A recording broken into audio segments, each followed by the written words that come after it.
Stress होते ही किसी को लूज मोशन या किसी को कॉन्स्टिपेशन होने लगता है, ऐसा होता क्यों है? ब्रेन फॉग कोई बीमारी है? एक पेशेंट ने तो ये बताया कि सर अगर हमें अब बाहर जाना होता है तो हम अपने 2 साल के बच्चे को अपनी साइकिल पे बिठा के जाते हैं, क्योंकि लगता है कि अगर कुछ होगा तो ये रो देगा, इसके रोने से लोग आके हमें बचा लेंगे। एक बहुत ज्यादा कॉमन क्वेश्चन होता है कि एक बार साइकेट्रिक दवाइयां स्टार्ट होती हैं पूरी जिंदगी चलती रहती हैं। ऐसा नहीं है, सारी चीजों के असेसमेंट के बाद ही कोई ड्रग हम लोग चूज करते हैं। सोशल मीडिया पर पीपल से कि साइकेट्रिक मेडिसिन लो आईबीएस क्योर होगा, आपको क्या लगता है? सर वो मैंने सेल्फ मेडिकेशन ली थी सर। सेल्फ दवाई लेके उन्होंने साइकेट्रिक मेडिकेशन लेके अपने आप को आईबीएस इंड्यूस करा लिया। प्रोबायोटिक्स एंजाइटी ट्रीट कर सकती है? सिर्फ प्रोबायोटिक एंजाइटी ट्रीट कर दे ये कहना मुश्किल है। प्रिस्क्रिप्शन शेयरिंग, एक इंसान को लगता है उसको डिप्रेशन है, उसने आपको दिखाया, आपने डिप्रेशन की दवाइयां लिख दी, अब दूसरे को भी लग रहा है डिप्रेशन है और वो वही दवाइयां जाके परचेज कर लेगा कि क्यों दिखाना, फीस बच जाएगी। ये कितना खतरनाक हो सकता है, मैं ये चाहता हूँ एक बार, specially from psychiatrist view point. Patient की मेडिसिन को नकल करके दूसरा पेशेंट अगर लेगा, जिसकी बात कर रहे हैं कि डिप्रेशन के साथ आया था, तो कई बार ऐसा होता है कि पेशेंट एक हफ्ते बाद वापस आए और गाता बजाता हुआ और गुस्सा करता हुआ आए, वो मैनिक फेज में आ जाए, आगे चलकर उसको नुकसान भी होता है। अगर किसी को एंजाइटी भी है और उसको आईबीएस भी है और उसकी पुअर स्लीप है और उस सारों के साथ साथ उसको ब्लोटिंग भी हो रही है, तो क्या स्टेप होना चाहिए ऐसे लोगों के लिए?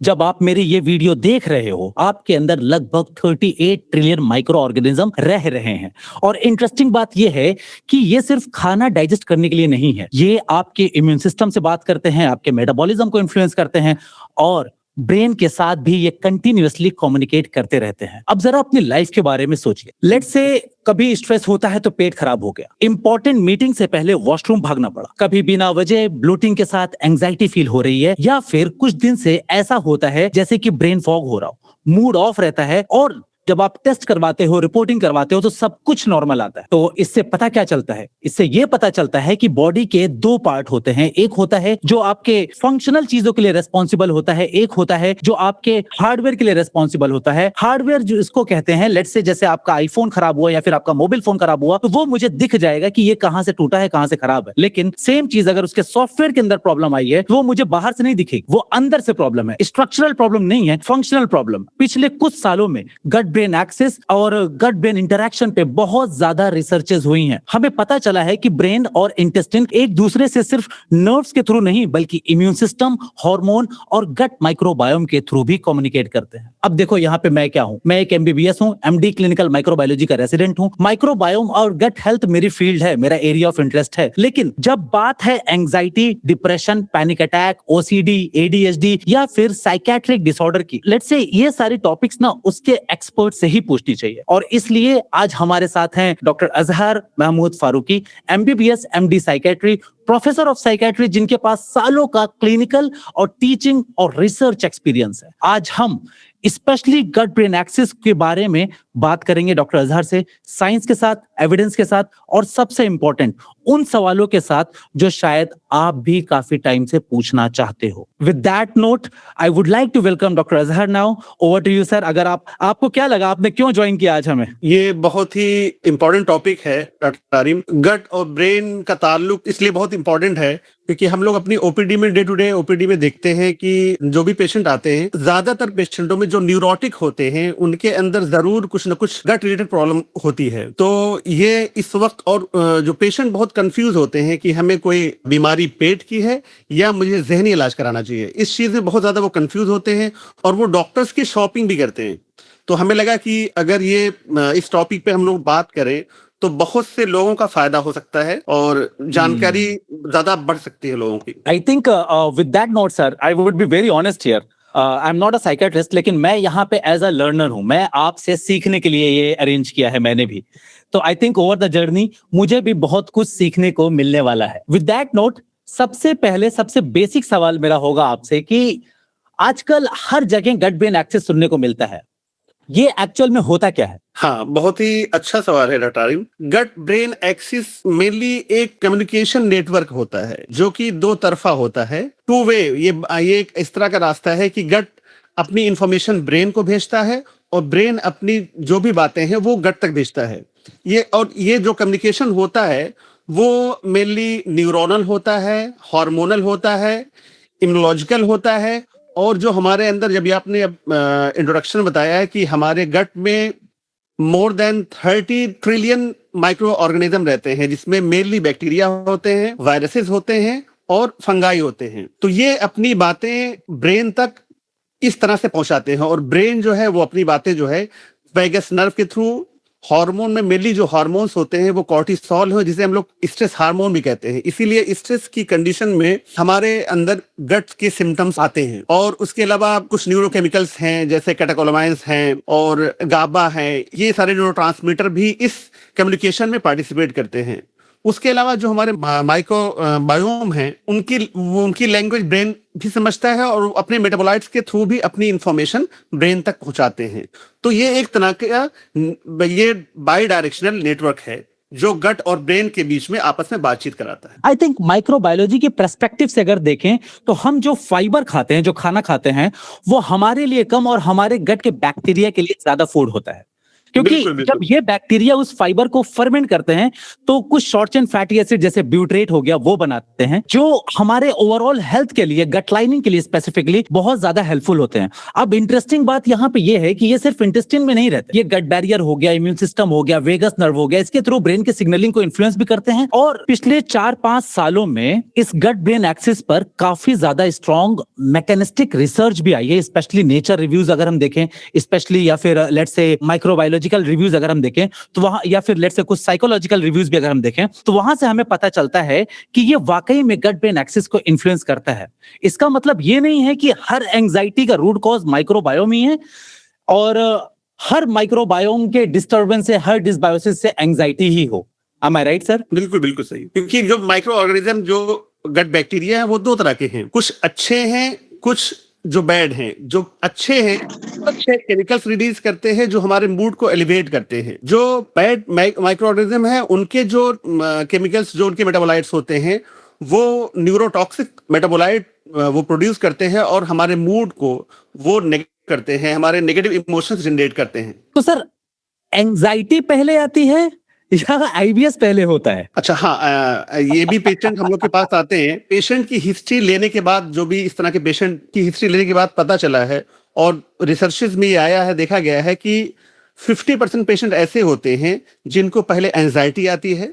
और एंजाइटी में क्या होता है, एंजाइटी में जो हमारा जो HPA एक्सिस होती है, यानी एक जो स्ट्रेस हार्मोन जो होते हैं वो सेक्रेट होते हैं। वो HPA का मतलब sir hypothalamus pituitary axis, right? जी, हाँ, hypothalamo pituitary adrenal axis, adrenal axis, हाँ। जी। तो स्ट्रेस और एंजाइटी की सिचुएशन में ये हाइपर एक्टिव हो जाती है, जिसकी वजह से एड्रिनल कॉर्टेक्स से एक स्ट्रेस हार्मोन कॉर्टिसोल सेक्रेट होता है। वो स्ट्रेस हार्मोन जिस्म के डिफरेंट ऑर्गन पे इसका असर होता है। तो ये हमारे गट की मोटेलिटी को चेंज करता है, गट को हाइपर सेंसिटिव कर देता है, और ये गट की सेक्रेशन को भी इम्पेयर करता है। तो एंजाइटी के पेशेंट में कुछ दिनों के बाद ये सारे GI सिम्टम्स आने शुरू हो जाते हैं। गट मोटिलिटी अगर बढ़ जाती है तो उसमें लूज मोशन शुरू हो जाता है, गट मोटिलिटी कम हो जाए तो कॉन्स्टिपेशन होता है, और कुछ दिनों के बाद एंजाइटी के पेशेंट में देखा गया है वो IBS डेवलप हो जाता है। तो एंजाइटी की वजह से भी IBS होता है, और IBS अगर किसी को हो गया है तो IBS के जो सिम्टम्स होते हैं वो इतने ज्यादा प्रॉब्लमेटिक होते हैं कि पेशेंट में कुछ दिनों के बाद एक फोबिया डेवलप हो जाता है, कि उनको ये लगता है कि अगर हम कहीं जाएंगे तो अगर हमारे ये सिम्टम्स आएंगे, हम उसको कैसे मैनेज कर पाएंगे। तो धीरे धीरे उनके अंदर एंजाइटी, पैनिक अटैक और एगोराफोबिया डेवलप हो जाता है, और उनका जो बिहेवियर होता है वो अवॉइडेंस हो जाता है। वो चीजों को, सिचुएशंस को फिर अवॉइड करने लगते हैं, और आगे चल के ऐसे पेशेंटों में डिप्रेशन के चांसेस, एंजाइटी के चांसेस, पैनिक डिसऑर्डर के चांसेस बढ़ जाते हैं। और IBS के पेशेंट में आगे चल के फिर साइकेट्रिक इलनेस, जो न्यूरोटिक इलनेस, एंजाइटी, डिप्रेशन, ये पैनिक डिसऑर्डर बहुत कॉमन है। सर, आपने एक टर्म यूज किया, अगोराफोबिया, अगर थोड़ा सा सिंप्लीफाई कर देंगे हम लोगों के लिए। अगोराफोबिया एक तरह का फोबिया होता है, कि फोबिया और एंजाइटी में जान ले, कहते हैं कि बगैर किसी बात का डर लगना। पेशेंट बताते हैं, जब उनसे हम हिस्ट्री पूछते हैं कि एंजाइटी अगर आपको हो रही है, क्या वजह है, तो कह रहे हैं सर हमें कुछ समझ नहीं आ रहा है कि हमें क्यों घबराहट हो रही है, लेकिन सर ऐसा लगता है कि कुछ गलत होने वाला है, कुछ गलत हो जाएगा। तो ये एंजाइटी होती है। और फोबिया में किसी एक स्पेसिफिक ऑब्जेक्ट के लिए उसको एक खौफ या फियर होता है, जैसे ऊंचाई से डर लगना, भीड़ भाड़ से डर लगना, अकेले सफर से डर लगना। तो ये एक तरह का एगोराफोबिया है। हम लोग जो पेशेंट देखते हैं, एक डिसऑर्डर होता है पैनिक डिसऑर्डर। तो पैनिक डिसऑर्डर के पेशेंट में कुछ दिनों के बाद फोबिया इस बात का डेवलप हो जाता है कि जिस कंडीशन में उसको एंजाइटी हुई है वो उन सारी सिचुएशन को अवॉइड करने लगता है, और उसको लगता है कि अगर हम उस सिचुएशन को फेस करेंगे फिर से हमें वो एंजाइटी हो जाएगी। तो धीरे धीरे धीरे धीरे वो अपनी सारी चीजों, वो सिचुएशन जो उसके लिए इंपॉर्टेंट हुआ करती थी, वो उन चीजों को अवॉइड कर लगता है। एक पेशेंट ने तो ये बताया कि सर अगर हमें अब बाहर जाना होता है तो हम अपने 2 साल के बच्चे को अपनी साइकिल पे बिठा के जाते हैं।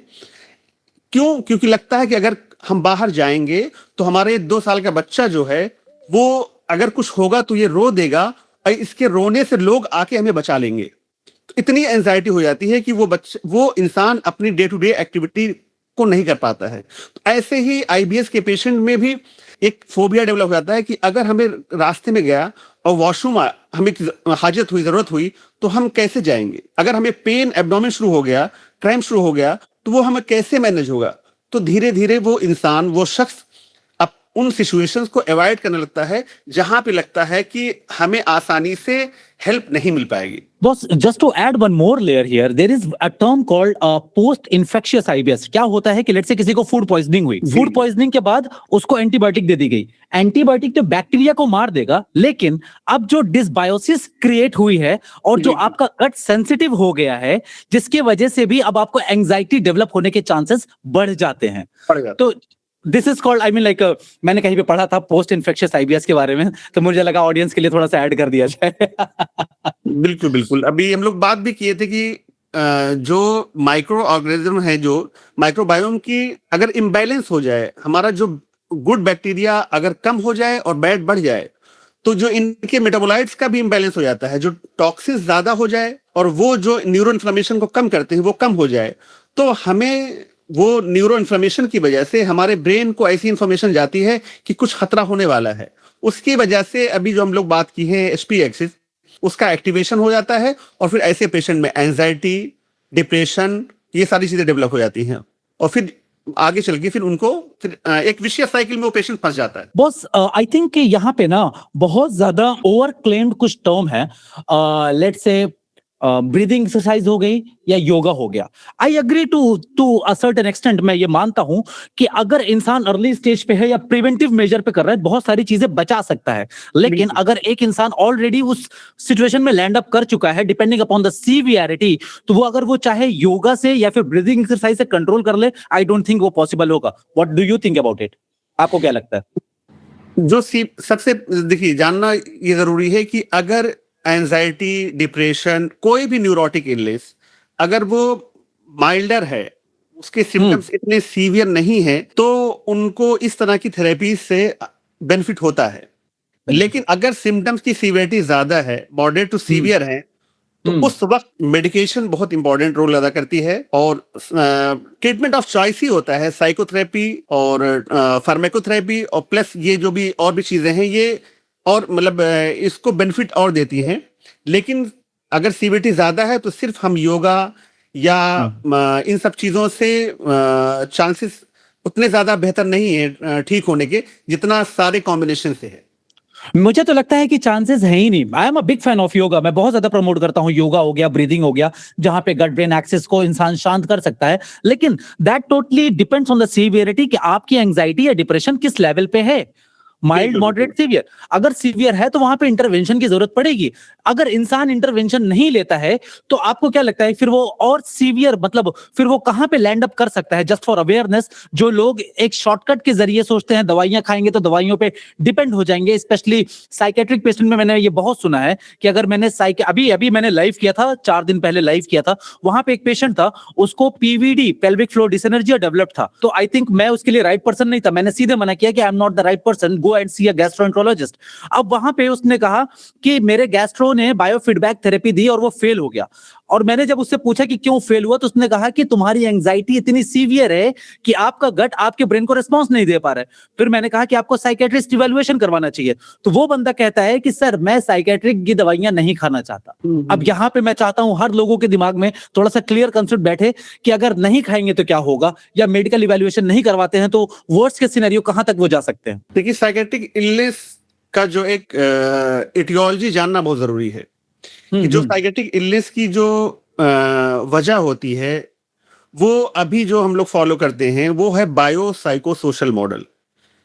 तो बायोलॉजिकल फैक्टर उसके लिए जिम्मेदार होते हैं, साइकोलॉजिकल फैक्टर जिम्मेदार होते हैं और सोशल फैक्टर जिम्मेदार होते हैं। बायोलॉजिकल फैक्टर में अगर हमारे जीन में चीजें आई हैं, अगर हम फैमिली में किसी को साइकेट्रिक इलनेस है तो चांसेस ज्यादा है कि उनकी जनरेशन में भी साइकेट्रिक इलनेस होने के चांसेस बढ़ जाते हैं। अगर कुछ हमें फिजिकल इलनेस है, हमारे कुछ हार्मोनल इम्बैलेंस है, तब भी साइकेट्रिक इलनेस के चांसेस ज्यादा होते हैं। तो ये सारे बायोलॉजिकल फैक्टर हैं। जैसे अभी हम लोग गट की ही बात कर रहे हैं, अगर हमारा डिसबायोसिस है तो ये भी एक तरह से बायोलॉजिकल फैक्टर में आता है। दूसरा होता है साइकोलॉजिकल फैक्टर कि उस इंसान की पर्सनालिटी कैसी है, उसके पर्सनालिटी ट्रेड्स कैसे हैं।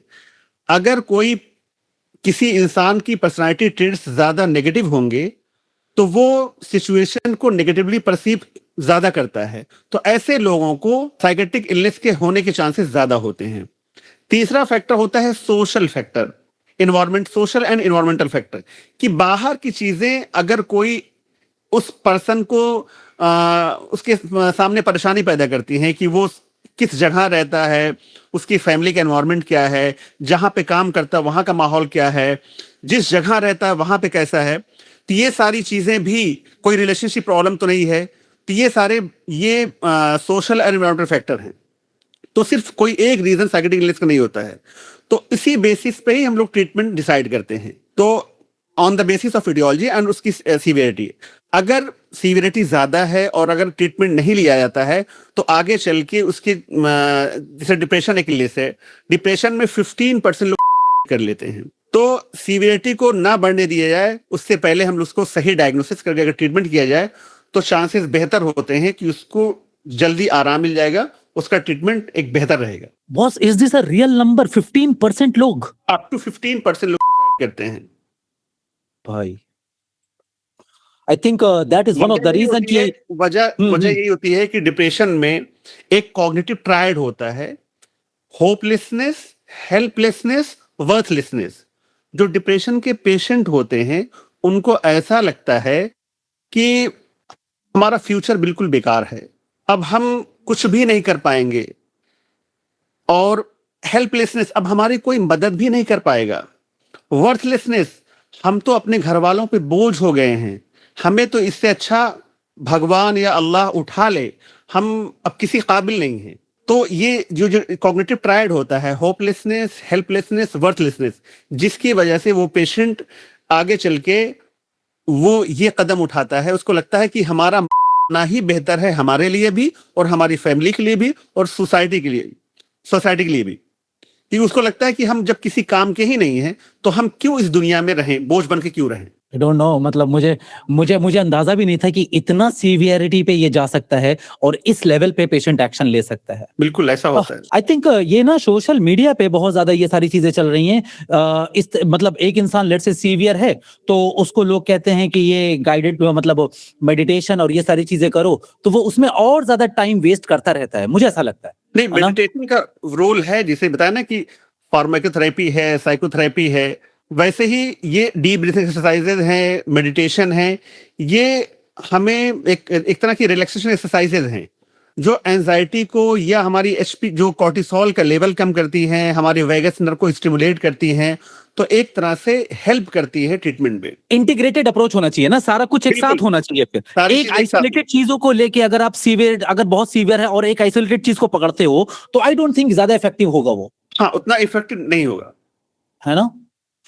ऑलराइट, सो बॉस, एक बहुत ज्यादा कॉमन क्वेश्चन होता है कि एक बार साइकेट्रिक दवाइयां स्टार्ट होती हैं पूरी जिंदगी चलती रहती हैं। हाँ, ऐसा नहीं है डायग्नोसिस की, ये होता है। देखिए, साइकेट्रिक इलनेस को हम लोग क्लासिफाई करते हैं, कई तरीके से क्लासिफिकेशन होता है। उनमें से एक बहुत ही आसान जो क्लासिफिकेशन सबको समझाने के लिए, कि इलनेस दो तरह की होती है साइकेट्रिक इलनेस। एक वो होती है जिसमें मरीज खुद आता है ओपीडी में कि सर हमें कोई परेशानी है, हमें देख लीजिए। यानी उस पेशेंट को इस बात का एहसास होता है कि हम बीमार हैं। इसे कहते हैं हम लोग न्यूरोटिक इलनेस, जैसे Okay. एंजाइटी, डिप्रेशन, ओसीडी के पेशेंट होते हैं, फोबियाज के होते हैं। ऐसे पेशेंटों में इस बात का एहसास होता है कि हमें कुछ दिक्कत तो चल रही है और हमें किसी की हेल्प लेनी चाहिए। दूसरी इलनेस होती है जिसमें पेशेंट को इस बात का एहसास ही नहीं होता कि हम बीमार हैं, यानी उसको इंसाइट नहीं होती है। ऐसे मरीज ओपीडी में खुद नहीं आते हैं, वो किसी के जरिए लाए जाते हैं। तो जो पेशेंट किसी के जरिए लाए जाते हैं, ऐसे पेशेंट साइकोटिक होते हैं। उनकी प्रोग्नोसिस उतनी अच्छी नहीं होती है न्यूरोटिक की तरह, और उनके ट्रीटमेंट ज्यादा लंबे चलते हैं, जैसे बाइपोलर अफेक्टिव डिसऑर्डर, स्किज़ोफ्रेनिया। ये इलनेसेस सीवियर मेंटल डिसऑर्डर कहलाती हैं।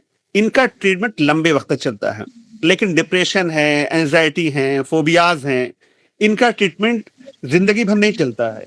अगर किसी को एक बार इलनेस हुई है तो हम लोग ट्रीटमेंट के बाद भी जब वो पेशेंट ठीक हो जाता है तो 6 to 9 मंथ के बाद पहले एपिसोड में दवाओं को कम करके धीरे धीरे बंद करने की कोशिश करते हैं। और खास तौर पे जो जिन दवाओं की आदत लगती है, जिसको कहते हैं, जैसे बेंजोडाइजेपिन है, तो उनको तो हम लोग पहले ही उसको धीरे धीरे कम करके बंद करने की कोशिश करते हैं। अभी तक के कन्वर्सेशन में मुझे एक चीज बहुत अच्छी समझ में आई है, वो ये है कि I think history is the most important part. Patient को कितना टाइम एक डॉक्टर दे रहा है, वो सबसे ज्यादा इंपॉर्टेंट रोल प्ले करेगा आपके ट्रीटमेंट में। बिल्कुल, Am I right? बिल्कुल। हिस्ट्री बहुत ही इंपॉर्टेंट है, और उस हिस्ट्री के बाद हमें उस पेशेंट का मेंटल स्टेटस एग्जामिनेशन, तो हिस्ट्री और मेंटल स्टेटस एग्जामिनेशन में जितना हम टाइम देंगे, जितना सही से हिस्ट्री लेंगे, उतना ही चांसेस ज्यादा हैं कि हम पेशेंट की सही डायग्नोसिस बना पाए। और उसके लिए इन्फॉर्मेंट का भी होना बहुत इंपॉर्टेंट है। जैसे हम बताया कि जो एक पेशेंट होता है जिनमें इंसाइट नहीं होती है कि हम बीमार हैं, तो हमें पेशेंट की हिस्ट्री इन्फॉर्मेंट से मिलती है। तो इन्फॉर्मेंट अगर कोई ऐसा हो जो साथ में रहता हो, उसके लिए कंसर्न हो, तो ज्यादा रिलायबल हिस्ट्री मिलती है। स्ट्रेस होते ही किसी को लूज मोशन या किसी को कॉन्स्टिपेशन होने लगता है, ऐसा होता क्यों है? मतलब लेट्स से मुझे कहीं जाना है, मेरी कहीं मीटिंग है, कहीं पे मुझे अभी टॉक देनी है यहाँ पे। अब मुझे हो सकता है अगर मैं एंजाइटी का पेशेंट हूँ तो मुझे लूज मोशन हो जाए, ऐसा होता क्यों है? बिल्कुल बिल्कुल, ये तो बहुत ही इम्पोर्टेंट सवाल है। क्योंकि एंजाइटी के पेशेंट में अभी हम बात किए थे कि HPA एक्सिस का एक्टिवेशन होता है। तो जो स्ट्रेस हार्मोन होते हैं और सिंपैथेटिक जो कैटेकोलाइंस, तो जब सिंपैथेटिक सिस्टम जो एक्टिवेट होता है, एपिनेफ्रिन और एपिनेफ्रिन का सेक्रेशन होता है, तो उस वक्त ये दो जो कॉर्टिसोल और ये न्यूरोट्रांसमीटर, ये हमारे गट पे असर ये डालते हैं कि हमारी गट की मोटिलिटी को चेंज कर देते हैं। किसी पेशेंट में गट की मोटिलिटी बढ़ जाती है तो ऐसे पेशेंटों को लूज मोशन होता है। किसी की गट मोटिलिटी कम हो जाती है तो उनको कॉन्स्टिपेशन होने के चांसेस रहते हैं, और विसरल हाइपर सेंसिटिविटी हो जाती है। तो पेशेंट को थोड़ा सा ही अगर पेन नहीं, कोई सेंसेशन अगर गट किया है, तो ब्रेन उसको पढ़ता है कि पेनफुल सेंसेशन की तरह से पढ़ता है। तो ऐसे पेशेंट पेन लेके और लूज मोशन या कॉन्स्टिपेशन लेके प्रेजेंट करते हैं। स्ट्रेस में बहुत कॉमन। आई थिंक अगर विसरल हाइपर सेंसिटिविटी को थोड़ा सा समराइज किया जाए तो वो ये होगा कि मेरे गट के अंदर इतनी सी गैस अगर है तो वो नॉर्मल है, लेकिन वही उतनी सी गैस किसी के अंदर ब्रेन इतना ज्यादा परसीव करेगा कि उसको बहुत ज्यादा टाइटनेस फील होने लगेगी। am I right? बिल्कुल बिल्कुल बिल्कुल, यही होता है। बहुत ही कॉमन एक वो है, फ्रेज है, बटरफ्लाईज इन द स्टमक जो मुझे अभी इस कन्वर्सेशन से पहले हो रहा था आपसे बात करने के लिए। इस कन्वर्सेशन से पहले ज्यादातर लोगों को हो जाता है। उसमें यही होता है, जैसे बताया कि जब कोई भी सिचुएशन, हमारा ब्रेन ये पढ़ता है कि ये सिचुएशन हमारे लिए थोड़ा सा चैलेंजिंग है या हमें स्ट्रेस दे सकता है, उस सिचुएशन में ऐसा होता है कि ब्रेन इंफॉर्मेशन भेजता है कि इस वक्त अभी गट की जो एक्टिविटी है बहुत इंपॉर्टेंट नहीं है। अभी हमारे सामने जो चैलेंज है ये फाइट और फ्लाइट की है। तो इस वक्त जो पूरा ध्यान ब्रेन का होता है उन ऑर्गन पे जो फाइट और फ्लाइट में हिस्सा लेते हैं, जैसे हार्ट है और हमारी जो आर्म की मसल्स हैं, स्केलेटल मसल्स हैं। तो ब्लड फ्लो इस वक्त बढ़ जाता है इन ऑर्गन्स का, और गट के जो ब्लड फ्लो है, जो 20 to 25% ब्लड फ्लो होता है नॉर्मल स्टेज में, तो ये ब्लड फ्लो कम हो जाता है और जो वहां की वेसल्स का वैसो कंस्ट्रक्शन होता है। तो इस सिचुएशन में, स्ट्रेस की सिचुएशन में, तो वहां पे यही गट की मोटिलिटी चेंज होती है, हाइपरसेंसिटिविटी चेंज होती है। तो पेशेंट को ऐसा लगता है कि हमारे अंदर कुछ चीजें चल रही हैं और गुड़गुड़ाहट हो रही है, घड़घड़ाहट हो रही है, इस तरह की चीजें वो पेशेंट बताते हैं। वो मेनली एक स्ट्रेस रिस्पॉन्स होता है, ये स्ट्रेस का फिजिकल रिस्पॉन्स है। जैसे इमोशनल रिस्पॉन्स होता है, एंजाइटी, डिप्रेशन, वैसे ही एक तरह का फिजिकल रिस्पॉन्स गट का होता है। ऐसा लगता है कि बटरफ्लाई की जैसी सेंसेशन हमारे गट में होने लगती है। गट में होने लगती है। By the way guys, just for your understanding, vaso constriction का मतलब कि जो नसें आपके खून को कैरी करती हैं उनकी नैरोइंग हो जाती है, एंड वैसो डायलेशन का मतलब वो और ज्यादा डायलेट कर जाती हैं। तो व्हाट ही इज सेइंग कि आपके एक्सट्रीमिटीज में, स्पेशली इन सिंपैथेटिक एक्टिवेशन, आपके एक्सट्रीमिटीज में वहां पे ब्लड फ्लो बढ़ जाता है वाया वेसोडाइलेशन, एंड आपके गट के अंदर वैसो कॉन्स्ट्रिक्शन हो जाता है और वहां पे ब्लड फ्लो रिड्यूस हो जाता है। एम आई राइट सर? बिल्कुल बिल्कुल। All right. सो आजकल लेट्स से हर दूसरा बंदा, इनफैक्ट मेरे अपने भी जितने भी यहाँ पे हैं या फिर जितने मुझे मिलते हैं, हर दूसरा बंदा मुझे बोलता है कि मुझे एंजाइटी है। नॉर्मल स्ट्रेस और एंजाइटी डिसऑर्डर में डिफरेंस कैसे समझे एक लेमैन, एक नॉर्मल इंसान, वो कैसे इसको डिफरेंशिएट करे? देखिए, एंजाइटी और स्ट्रेस होता क्या है? स्ट्रेस होता है, ये हमारे माइंड और बॉडी का रिस्पॉन्स या रिएक्शन होता है जब हमारे सामने कोई भी रियल या इमेजिन्ड थ्रेट, इवेंट या चेंज हो। मतलब कोई ऐसी सिचुएशन आए जिसको हमारा ब्रेन पढ़ता है कि ये बहुत चैलेंजिंग है, इसमें हमें कुछ खतरा हो सकता है, चाहे वो रियल हो चाहे वो इमेजिन्ड हो। उसकी वजह से हमारी बॉडी में और माइंड में कुछ चेंजेस होते हैं, केमिकल्स, न्यूरोकेमिकल्स चेंजेस होते हैं, और फिर वो स्ट्रेस रिस्पॉन्स आता है। स्ट्रेस, एंजाइटी जो है वो एक तरह का स्ट्रेस रिस्पॉन्स है। तो माइंड हमारा रिस्पॉन्स जो करता है स्ट्रेस सिचुएशन में, वो एंजाइटी, डिप्रेशन और डिफरेंट तरह की कोपिंग मैकेनिज्म की तरह से रिस्पॉन्स करता है। और एंजाइटी में ये होता है, जैसा भी अभी हमने बताया, कि बिला वजह का एक डर बना रहता है। ये अगर डर कई दिनों तक बना रहे और उसकी वजह से जिंदगी में इम्पेयरमेंट आए, तो वो एक एंजाइटी डिसऑर्डर की शक्ल ले लेता है। और जबकि स्ट्रेस क्या होता है? स्ट्रेस पॉजिटिव भी हो सकता है, नेगेटिव भी हो सकता है। जो पॉजिटिव स्ट्रेस होता है उसे हम लोग कहते हैं यू स्ट्रेस, और अगर कोई स्ट्रेस कई दिनों तक परसिस्ट करे और उसकी वजह से जिंदगी में इम्पेयरमेंट आए, उसे हम लोग कहते हैं डिस्ट्रेस। तो यू स्ट्रेस हमारी जिंदगी में बहुत इंपॉर्टेंट रोल अदा करता है। वो हमें मोटिवेट करता है आगे बढ़ने के लिए, हमें फोकस्ड करता है किसी चीज को समझने के लिए। तो यू स्ट्रेस हमारी जिंदगी के लिए, हमें आगे बढ़ने के लिए बहुत इंपॉर्टेंट है, और डिस्ट्रेस की वजह से हमारे बॉडी और हमारे माइंड पे उसका एक एडवर्स इफेक्ट पड़ता है। यहाँ पे हमारी ऑडियंस में बहुत सारे लोग ऐसे होंगे अमंग देम, या फिर जो बाद में इसको देखेंगे, जो शायद आईबीएस का शिकार हो चुके हैं।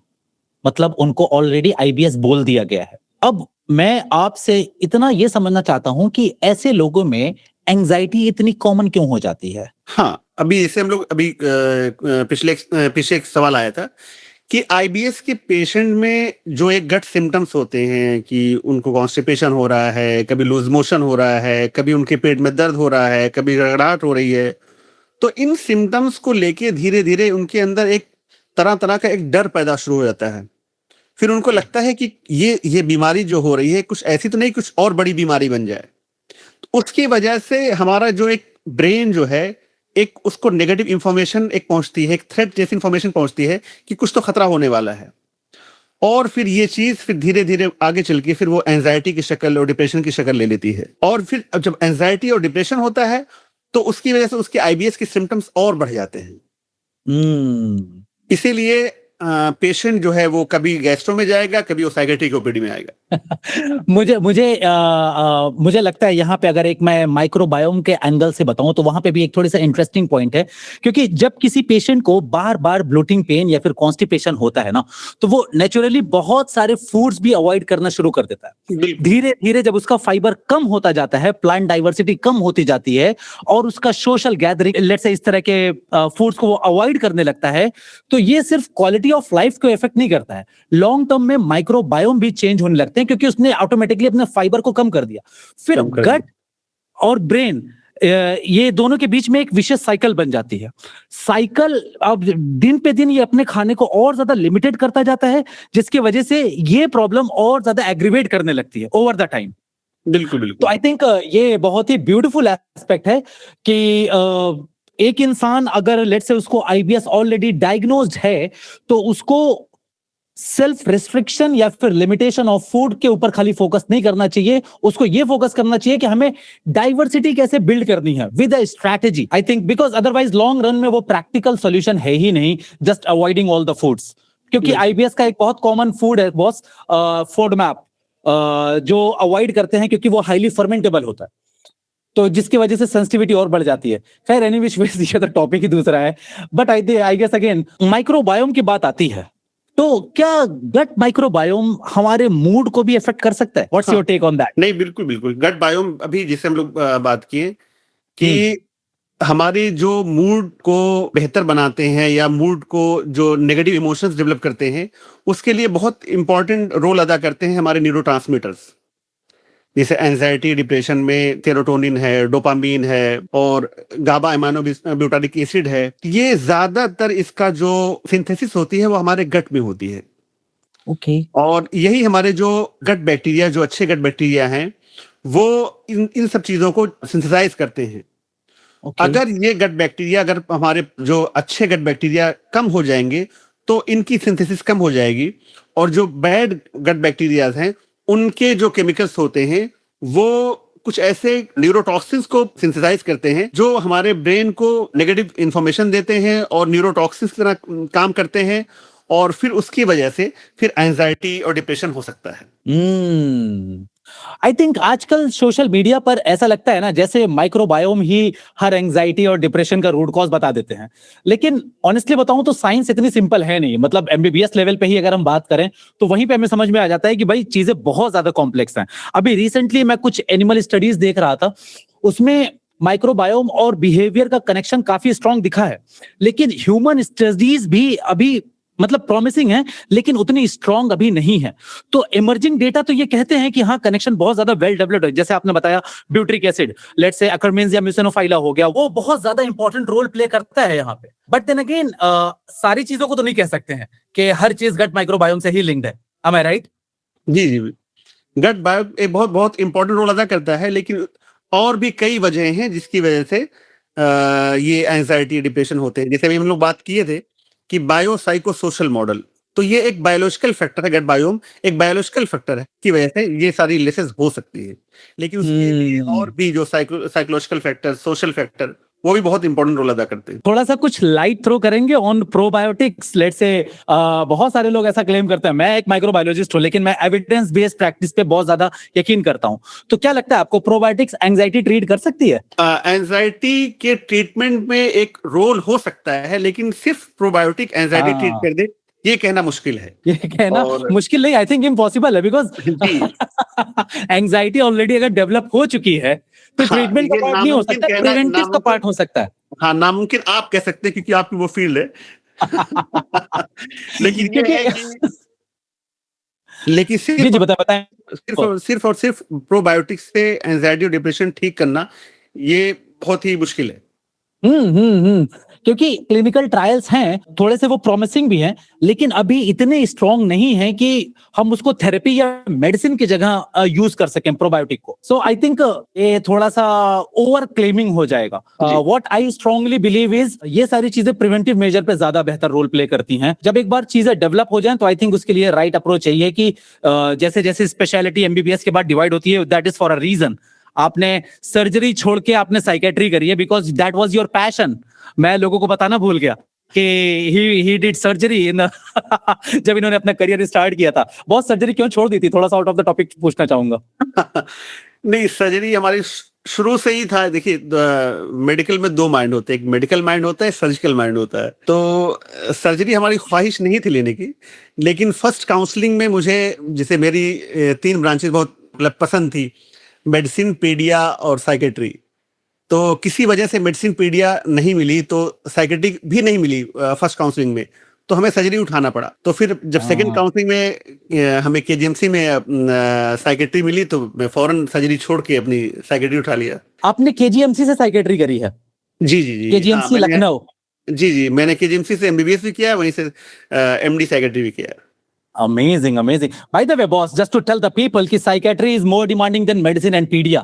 लोगों को ये ना लगे कि कॉम्प्रोमाइज किया। साइकियाट्री ज्यादा अच्छी रैंक पे मिलती है। हाँ नहीं, हर ब्रांच देखिए, कोई भी ब्रांच खराब नहीं है, हर ब्रांच अच्छी है, बस आप उस ब्रांच में बेहतर करने की कोशिश करें। ना तो मेडिसिन खराब है, ना तो पीडिया खराब है, ना कोई किसी से अच्छा है। आज रेडियोलॉजी आज से 30 से 40 साल पहले जब सिर्फ और सिर्फ एक्सरे और यूएसजी था, मतलब जो इतनी ज्यादा चीजें नहीं आई थी, तो रेडियोलॉजी कम लोग पसंद करते थे। तो अभी जो ब्रांचेस है ज्यादातर वो ये देखा जाता है कि किसमें अर्निंग ज्यादा है, किस बिना पे लोग उठाते हैं। बॉस अगर अर्निंग देखना होता तो शायद मैं माइक्रोबायोलॉजी नहीं उठाता। मैंने वाकई में अपने पैशन के लिए माइक्रोबायोलॉजी उठाया। वही सभी लोग नहीं, ज्यादातर बच्चे, क्योंकि उनको इस बात का एहसास बाद में होता है जब वो उठाने के बाद फील्ड में जाते हैं, उनको ये लगता है कि ये तो मेरे लिए थी ही नहीं। इसीलिए ब्रांच उठाने से पहले इंसान को अपनी पर्सनालिटी समझना चाहिए, अपने आप को समझना चाहिए कि हमारे लिए बेहतर क्या है। किसी दूसरे के कहने पे या ये सारी चीजें देख के कोई ब्रांच नहीं उठानी चाहिए। बॉस, प्रोबायोटिक की तो बात कर दी। What do you think is the link of fiber and anxiety? मतलब फाइबर इंटेक अगर किसी का कम है तो क्या उसको एंजाइटी होने के चांसेस होते हैं? अभी इस सवाल का जवाब आपने खुद ही अभी कुछ देर पहले डटारिंग में आपने दिया ही है, क्योंकि फाइबर जो होते हैं, जो ये एक तरह से प्रीबायोटिक के काम करते हैं। ये फाइबर्स को फर्मेंट करते हैं हमारे जो गुड बैक्टीरिया होते हैं, और एक शॉर्ट चेन फैटी एसिड बनाते हैं, जैसे एस्टिक एसिड है, प्रोपियोनिक एसिड है, ब्यूटारिक एसिड है। और ब्यूटारिक एसिड फिर ये जो हम लोग अभी गाबा पढ़े हैं, जो गामा एमाइनो ब्यूटारिक एसिड है, ये हमें रिलैक्स करता है। इसके लिए बहुत इंपॉर्टेंट होता है एंजाइटी को कम करने के लिए। तो ये शॉर्ट चेन फैटी एसिड्स बहुत इंपॉर्टेंट रोल अदा करते हैं न्यूरो इन्फ्लेमेशन को कम करने में। न्यूरो इन्फ्लेमेशन कम होगा तो हमारी एंजाइटी और डिप्रेशन कम होगा। अगर यही फाइबर कम होगा तो जो बैड बैक्टीरिया होंगे वो अपने जो केमिकल्स बनाएंगे, मेटाबोलाइट्स बनाएंगे, वो न्यूरो इन्फ्लेमेशन को बढ़ाएंगे और फिर उसकी वजह से एंजाइटी डिप्रेशन बढ़ेगा। इसलिए फाइबर बहुत ही इंपॉर्टेंट रोल अदा करते हैं, और हमारे गट हेल्थ के अलावा हमारी मेंटल हेल्थ को भी। बॉस, थोड़ा सा लाइट थ्रो करेंगे ऑन गाबा। मतलब गाबा एक इनहिबिटरी हार्मोन है, right? If I am not wrong. बिल्कुल बिल्कुल। तो हाउ डज इट एक्ट? मतलब ये हमें लेट्स से हमारे साइनेप्सिस पे जाके काम करता है, कैसे काम करता है गाबा? ये एक तरह से इनहिबिटरी हार्मोन है, न्यूरोट्रांसमीटर है। तो ये एंजाइटी के वक्त में ये हमारी जो स्ट्रेस हार्मोन है, ये एंजाइटी को बढ़ाता है। तो ये रिसेप्टर लेवल पे जाके हमारी एंजाइटी को कम करता है, उसको कंट्रोल करता है। ओह वाह, वाह, अमेजिंग। यही होती है बॉस। आई थिंक अपने सीनियर के साथ हमेशा टच में रहना चाहिए।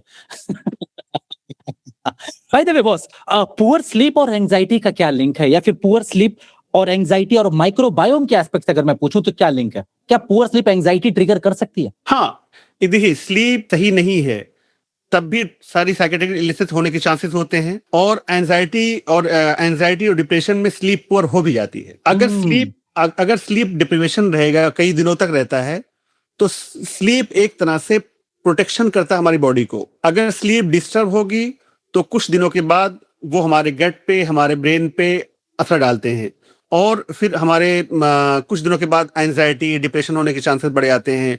और जैसे हमारी सर्केडियन रिदम होती है, वैसे हमारे जो गट बैक्टीरियाज होते हैं उनकी भी एक सर्केडियन रिदम को फॉलो करते हैं, उनकी सर्केडियन रिदम भी डिस्टर्ब हो जाती है। और जब वो और उसकी स्लीप डिस्टर्बेंस होने की वजह से डिसबायोसिस भी हो जाती है, और ये सारी चीजें मिलके आगे चल के इंसान को एंजाइटी और डिप्रेशन की तरफ ले जा सकती है।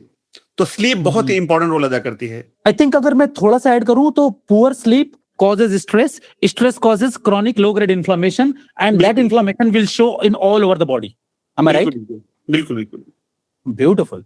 बॉस, हर दूसरा बंदा आजकल कहता है मुझे ब्रेन फॉग हो रहा है। ब्रेन फॉग कोई बीमारी है? नहीं, ब्रेन फॉग तो अभी किसी आईसीडी या डीएसएम से हम लोग डायग्नोस मतलब कोई उसके हिसाब से कोई बीमारी नहीं है।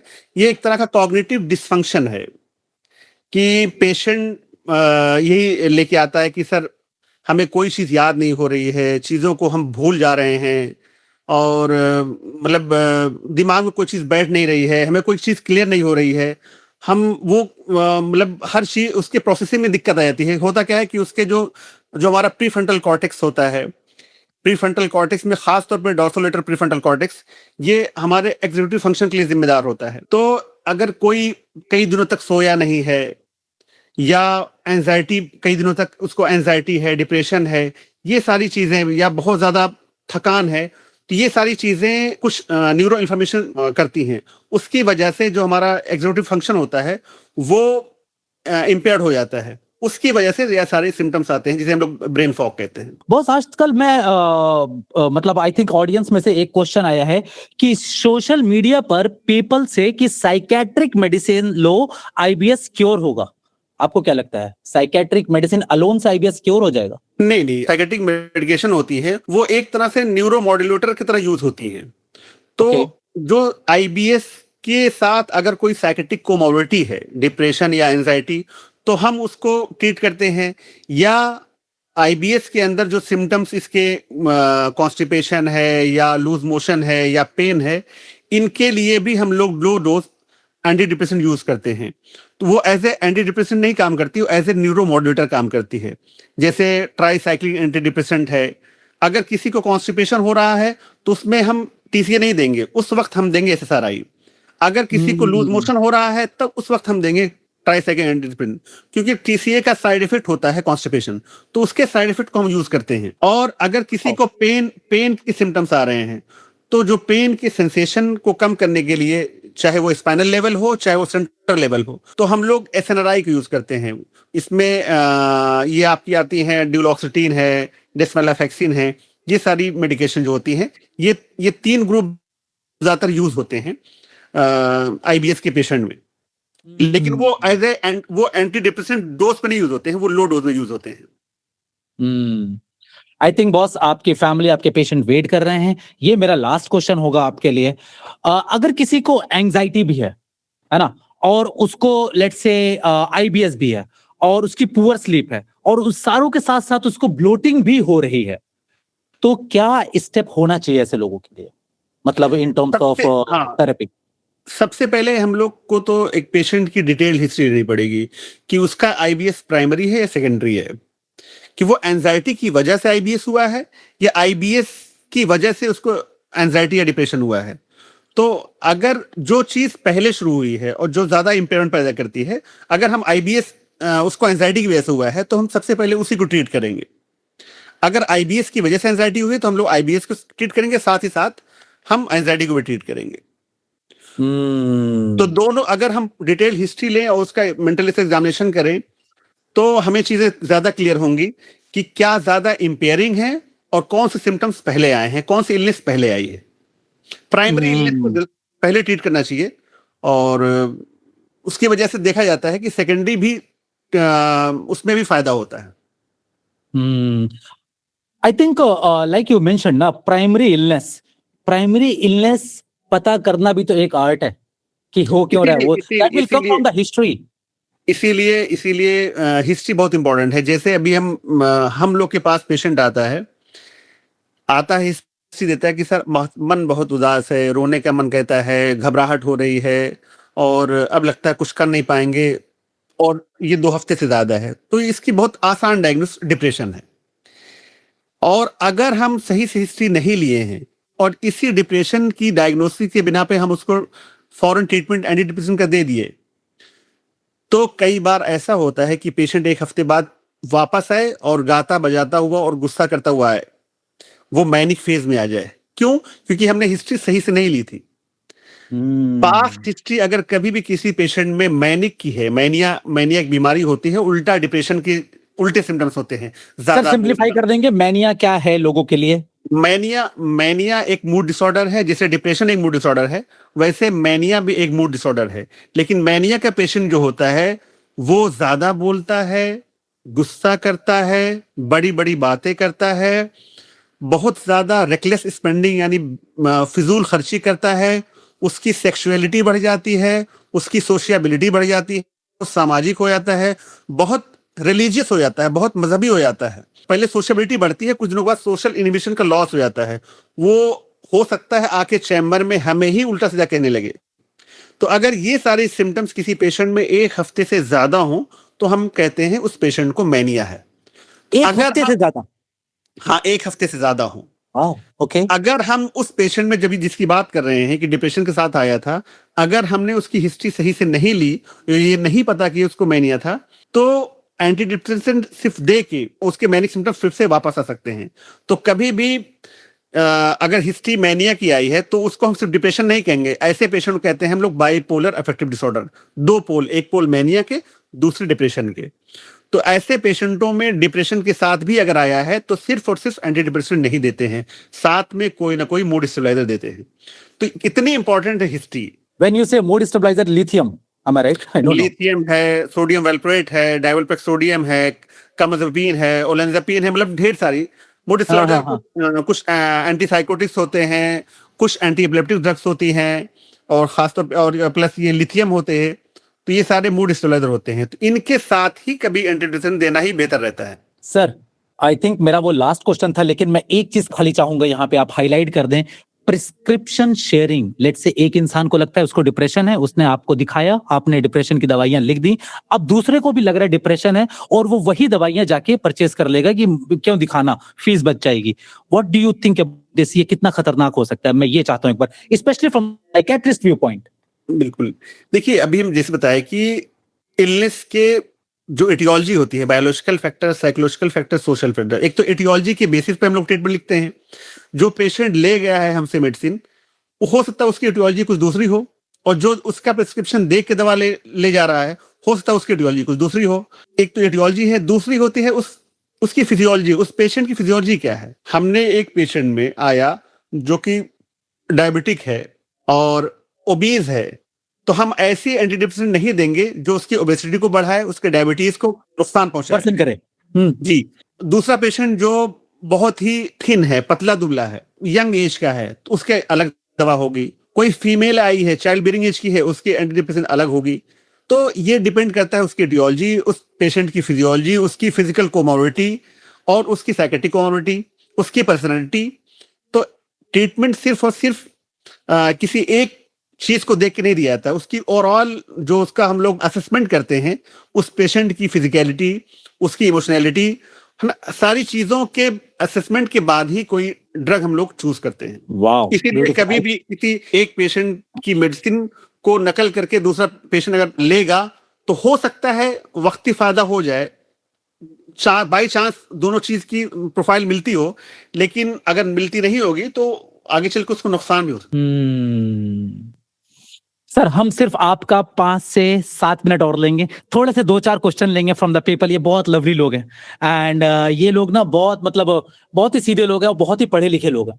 तो इनके 2-4 क्वेश्चंस आप आंसर कर देंगे। आई नो आपके लोग वेट कर रहे हैं लेकिन मैं इनकी तरफ से रिक्वेस्ट कर रहा हूँ। सो गाइज, बहुत ही कंसाइज रखिएगा अपने question and please go ahead one by one. Hello sir, मैं लास्ट 3 ईयर्स से SSRI ले रहा हूँ, फिर भी अभी कोई ऐसा बंद करने का हो नहीं रहा। कौन सी SSRI ले रहे हैं? पहले फ्लुक्सामाइन ले रहा था, अब फ्लुक्सिटाइन ले रहा हूँ। और आपको OCD है इसका मतलब? हाँ राइट, OCD है। और उसके साथ अभी रिसेंटली वो RLS भी चालू हो गया, रेस्टलेस और थोड़ा बेचैनी जैसा भी रह रहा है, पर OCD कंट्रोल में। उसका कारण क्या हो सकता है? RLS कई वजह से होता है, वो आपको आयरन प्रोफाइल करानी पड़ेगी, है ना, कई कुछ दवाओं के साइड इफेक्ट भी होते हैं। 3 साल जैसे आप बताया ना कि 3 साल SSRI चल चुकी है, तो OCD में हम देखा गया है कि कम से कम 5 साल बगैर नागा दवा चलती है। बगैर नागा दवाई चलती है। हाँ, और साथ में मैं क्लोनाजिपाम और प्रीगाबालिन भी ले रहा हूँ। हाँ, क्लोनाजिपाम नहीं चलनी, ज्यादा दिन तक नहीं चलनी चाहिए, क्योंकि बेंजोडाइजेपिन एडिक्टिव होती है, वो आगे चल के एडिक्शन कर सकती है। तो उसको हम लोग कुछ दिनों के बाद धीरे धीरे करके बंद कर देते हैं।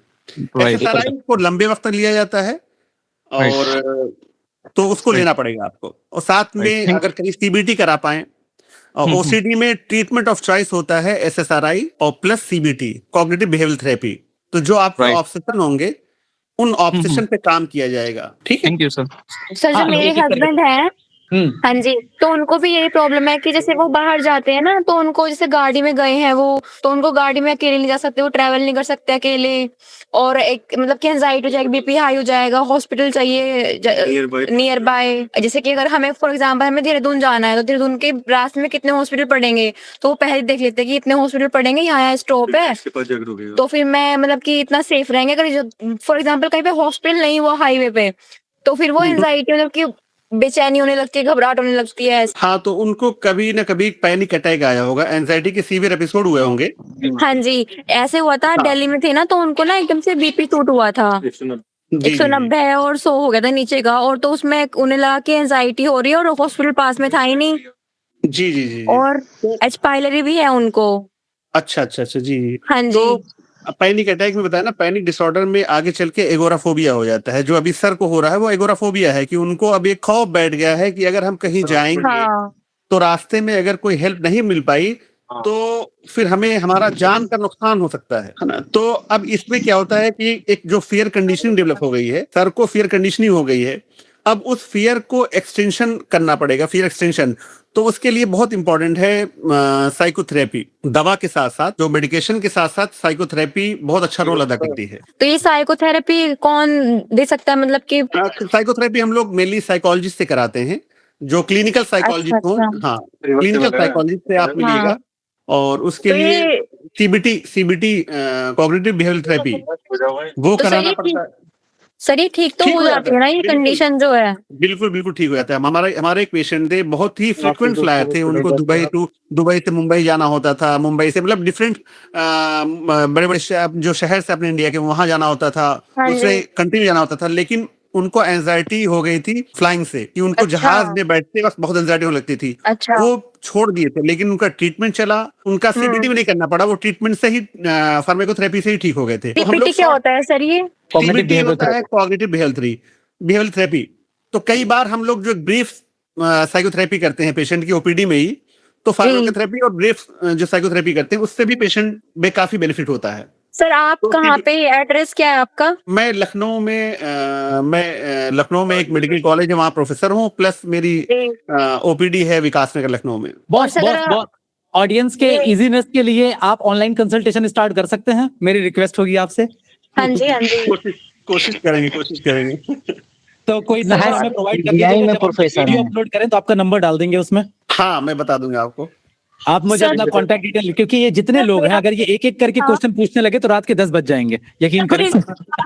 ये था कि मैंने पिछले वीक में भी पूछा था कि साइकेट्रिस्ट मेडिसिन लेने से मेंस्ट्रुअल साइकिल बंद हो जाता है क्या? क्या बंद हो जाता है? मेंस्ट्रुअल साइकिल जो होता है लड़कियों लेडीज का। हाँ, बिल्कुल। देखिए, कुछ दवाएं होती हैं जो प्रोलैक्टिन को बढ़ाती हैं, कुछ एंटीसाइकोटिक ड्रग्स होती हैं, जैसे रिस्पेरिडोन हो गया, है ना, जो फर्स्ट जनरेशन एंटीसाइकोटिक खास तौर पे, तो वो क्या करती हैं, डोपामीन को कम करके साइकोसिस को ठीक करती हैं, लेकिन उसी वक्त हमारे प्रोलैक्टिन को बढ़ा देती हैं। जो प्रोलैक्टिन बढ़ता है तो फीमेल में मेंस्ट्रुअल एब्नॉर्मलिटी होती है, मेल में गायनेकोमेस्ट्रिया, मतलब कि वो दूसरे साइड इफेक्ट आते हैं मेल में, और फीमेल में ये मेंस्ट्रुअल साइकिल जो है वो बंद हो जाती है। वो प्रोलैक्टिन के एलिवेशन की वजह से होती है। तो हम लोग ऐसे पेशेंटों में एंटी साइकोटिक को चेंज करते हैं, फिर वो एंटी साइकोटिक लिखते हैं जो सेफ हो और प्रोलैक्टिन पे उसका कोई इस तरह का एडवर्स इफेक्ट ना हो। सर एंजाइटी बहुत ज्यादा हो गई है, तो सर उसकी वजह से पेट में अल्सर हो जाते हैं क्या सर?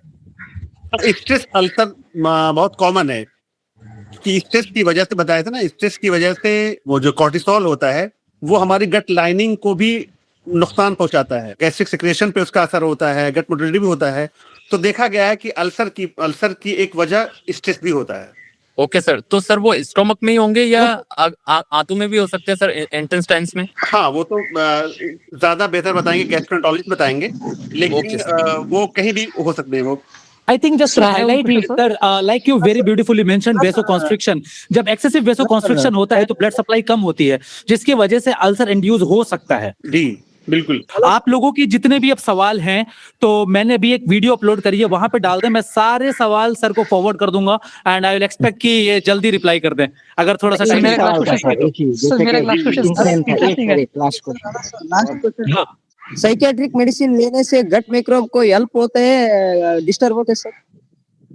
साइकेट्रिक मेडिसिन लेने से गट माइक्रोब को हेल्प होता है, डिस्टर्ब होता है, ये कोई लिंक है ही नहीं। साइकेट्रिक मेडिसिन आप किस लिए ले रहे हो वो मैटर करता है। साइकेट्रिक मेडिसिन अगर आप ओवर लेट्स से डिप्रेशन के लिए, एंजाइटी के लिए ले रहे हो, तो वो जब आपका शांत होगा तो आपका गट हेल्थ अच्छा होगा। एम आई राइट सर? जी बिल्कुल बिल्कुल। एक सवाल था सर, साइकेट्रिक मेडिकेशन आपकी साइकेट्रिक इलनेस को ठीक सर करेगा। क्लास सवाल था। एक सेकंड बोलने तो सर को। हाँ हाँ सर प्लीज कंटिन्यू। सर मुझे ग्लूटोन एमडी नाम का टैबलेट लेने से है। हेलो, हाँ बोलो चंद्रू। अभी आईबीएस सर, ग्लूटोन एमडी नाम का टैबलेट लेने से हुआ है तो। कौन सी मेडिकेशन थी? हाँ सर, ग्लूटोन एमडी सर। क्या किस डायग्नोसिस पे आपको चलाया गया था? हाँ नहीं सर, वो मैंने सेल्फ मेडिकेशन ली थी सर। सर आ गया एक आपसे तो आपको अपने आप से मतलब सवाल करना पड़ेगा। फिर आई थिंक हम नहीं भी सर। एज अ डॉक्टर यहाँ पे हम कुछ नहीं बता सकते। नहीं सर, ऐसा है तो अभी साइकियाट्रिक ट्रीटमेंट लेना सर कितना ठीक लगता है सर? नहीं, आईबीएस का ट्रीटमेंट मतलब आईबीएस एक तरह की साइकेट्रिक इलनेस के साइकेट्रिक सिम्टम्स भी होते हैं, गैस्ट्रिक सिम्टम्स होते हैं, तो दोनों लोग को दिखाना जरूरी होता है कि साइकेट्रिस्ट भी उसको देखे, अगर साइकेट्रिक कम्युनिटी उसको वो ट्रीट करे, और एक गैस्ट्रोएंटरोलॉजिस्ट जो है वो भी उसको ट्रीट करे। डॉक्टर आरिम उस चीज के बारे में जो गैस्ट्रिक ट्रीटमेंट होगा वो डॉक्टर आरिम आपको बेहतर बताएंगे।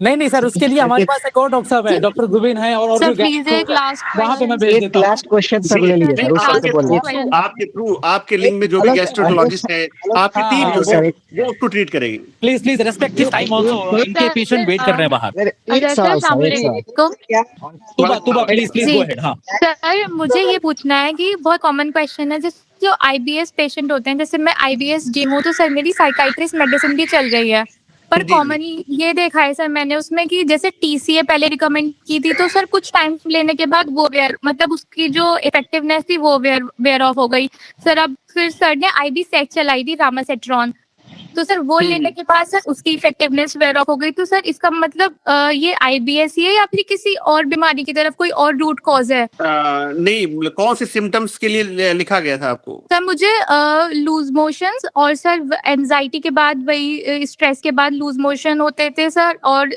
मशी स्टूल ब्रिस्टल टाइप 5, 6 इस टाइप का स्टूल होता था, तो सर उसके लिए पहले टीसीए लिखी, वो कुछ टाइम बाद बिल्कुल ठीक रही, कॉन्स्टिपेशन करा उसने, लेकिन सर उसका इफेक्ट फिर वेयर ऑफ हो गया।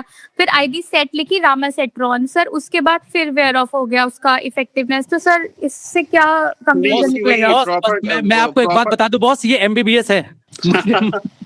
शी इज एमबीबीएस स्टूडेंट है शायद ये। सर आपको याद है? वही ना कि उसका प्रॉपर एक इवैल्यूएशन हो, साइकेट्रिक कम्युनिटी आपको किस तरह की है, क्योंकि जो टीसीए की डोज क्या थी, और वो कॉन्स्टिपेशन की, जब कॉन्स्टिपेशन होता तो फिर टीसीए नहीं दिया जाएगा, वो एसएसआरआई दिया जाएगा आपको। जब आपको लूज मोशन होगा तब टीसीए दिया जाएगा बेटा, है ना, क्योंकि वो बदलती रहती है। जैसे बाइपोलर में अलग अलग पोल में हम लोग ट्रीटमेंट अलग लिखते हैं, वैसे इसमें भी जैसे जैसे इसके सिम्टम्स चेंज होते हैं मेडिकेशन चेंज होती है। और कई बार देखा गया कि एक ही मेडिकेशन, एक ही दवाएं कुछ दिनों के बाद उतना बेहतर काम नहीं करती है, तो हम लोग को मेडिसिन चेंज करना भी पड़ता है। Okay sir. सर बहुत सारे साइकाइट्रिक को भी आज नॉलेज नहीं होती है ना। I think let him go now we can do one thing. आप सारे क्वेश्चंस अपने कमेंट पे लिख देना, अभी एक रील डाली है वहां पे डाल देना, मैं सर को वो रील फॉरवर्ड कर दूंगा, वो टाइम टू टाइम चेक करके उस पर रिप्लाई कर देंगे यार। जी बिल्कुल बिल्कुल। प्लीज ऐसा मत करो कि आगे से मेरे पास गेस्ट आना बंद कर दें। या thank you so much. Honestly मुझे लगता है कि ना इस डिस्कशन का सबसे बड़ा जो टेक अवे है वो है गट ब्रेन एक्सिस, उसको ओवर सिंप्लीफाई कैसे करके इंसान समझ सकता है, और दूसरा ये है कि डिप्रेशन को कैसे बिना लाइटली लिए आप कैटेगराइज कर सकते हैं कि सीवियर डिप्रेशन में जहां पे दवाइयों की जरूरत है वहां पे दवाइयां लेनी चाहिए, सेल्फ मैनेज नहीं करना चाहिए। तीसरा ये है, जैसे हमारे पास एक पेशेंट भी आया, सेल्फ दवाई लेके उन्होंने साइकेट्रिक मेडिकेशन लेके अपने आप को आईबीएस इंड्यूस करा लिया। I think, sir, one of the most wonderful session, I would say, most awareing session for the people, for me as well, जहां पे मुझे भी बहुत कुछ सीखने को मिला। Thank you so much for joining us, and आगे अगर आपके पास टाइम हो तो प्लीज हम एक बार फिर से आपको अभी से इनवाइट कर रहे हैं, जब भी आपके पास टाइम हो तो आप प्लीज आ जाइएगा, एंड रिक्वेस्टिंग यू कि प्लीज आप ऑनलाइन ओपीडी भी स्टार्ट करिए, क्योंकि ये सारे लोग बहुत जरूरतमंद वाले लोग हैं, and various part of India, not only India, India के बाहर से भी लोग इसमें जुड़े हुए होंगे, तो सर सबकी हेल्प हो जाएगी। Not everyone can travel to your centre या लखनऊ, तो थोड़ा सा हैसल हो जाता है, तो अगर ये आप कर देंगे तो बड़ा आसान होगा आपका। बिल्कुल बिल्कुल इंशाल्लाह। एंड बस दो वर्ड, आपको कैसा लगा सर हमारे साथ आज, ये हमारे छोटी सी बहुत ही- फैमिली है इनके साथ? बहुत ही अच्छा लगा और काफी अच्छे अच्छे सवाल आए, हमारी भी नॉलेज काफी बढ़ी और बहुत अच्छा लगा। एंड आपने एक बात नोटिस करी होगी सर, ये सारे जितने हैं ये बहुत पढ़े लिखे लोग हैं, ये वो वाले नहीं है कि मतलब they have a very genuine and very logical question, and that's the best part that I like. मतलब इनके बारे में जो मुझे पसंद आता है वो ये, इसीलिए मैं ये लाइव सेशन रखता हूँ। अभी ये बिल्कुल ऑर्गेनाइज्ड है, यहाँ पे कोई चिल्लम चिल्ली नहीं, कुछ भी नहीं। हाँ, सवाल पूछने के लिए, क्योंकि हमने नंबरिंग नहीं करी थी जिसकी वजह से एक दूसरे के एक साथ आ रहे थे, अदरवाइज वो भी हम मैनेज कर लेते हैं बहुत इजीली, और जब एक बार जो कह देते हैं वो सुन लेते हैं। तो that's the beauty of these people sir. And मैं वो वीडियो इनसे सारे से कहूंगा कि इस पे कमेंट कर दें, आप थोड़ा सा टाइम निकाल के उस पे थोड़ा सा टाइम स्पेंड कर लीजिएगा। बिल्कुल बिल्कुल, इंशाल्लाह इंशाल्लाह। ठीक है, all right sir, thank you so much for joining us. And guys आज कोई लाइव कंसल्टेशन नहीं है, so see you on Thursday, bye bye.